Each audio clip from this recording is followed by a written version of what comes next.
Rajnandgaon police आज bank में सुरक्षा के उपाय के जांच पर विशेष अभियान चलाइस।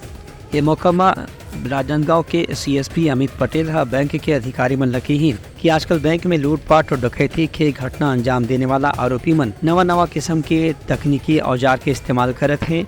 एकर से बचे बर बैंक परिसर में सीसीटीवी कैमरा के संगे संग दूसरे प्रकार की व्यवस्था भी दुरुस्त होना जरूरी है। पुलिस अधीक्षक महोदय के निर्देशानुसार लगातार इस प्रकार की चेकिंग बैंकों में की जाती है, जिसमें कि वहाँ की जो सुरक्षा मानकों और जो बाहर से संदिग्ध व्यक्ति अगर किसी बैंक के अंदर में हो, इसके संबंध में इस प्रकार की चेकिंग लगातार होती है। और आज भी इसी तारतम्य में जिले के सभी थानों में चेकिंग की गई है और लोगों में विश्वास भी रहा है कि कुछ चीज़ें अगर उनको दिखती हैं तो उससे वो जनता को पुलिस से साझा कर सके, इसलिए भी ये ड्रिल की जाती है। और अभी कुछ बैंकों में इस प्रकार की खामियां पूर्व मिली थी। अभी वर्तमान में इसके संबंध में चेकिंग की गई है। किसी प्रकार की खामियां तो नहीं मिली संदिग्ध व्यक्तियों की, लेकिन किसी प्रकार की अगर खामियां मिलती हैं और संदिग्ध व्यक्ति मिलते हैं तो लोग साझा करें इस सूचना को। इससे लिए ड्रिल इस प्रकार की गई है। आज इसमें ऑडिट जो सुरक्षा बैंक ऑडिट है और वो ऑडिट फॉर्म भी हम सभी थानों से मंगाएंगे, इसमें कि किस बैंक से किस प्रकार की क्या कमियां हैं वो पूरी तरह से इसके बारे में मालूम चल पाएगा।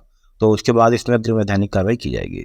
उनका कहना है कि बैंक में गार्ड के संगे संग सुरक्षा के दूसरा आधुनिक उपाय रखे भी जाना चाहिए, जेकर से ऐसे अपराध रोके जा सके। Bureau report Uttarakhand news.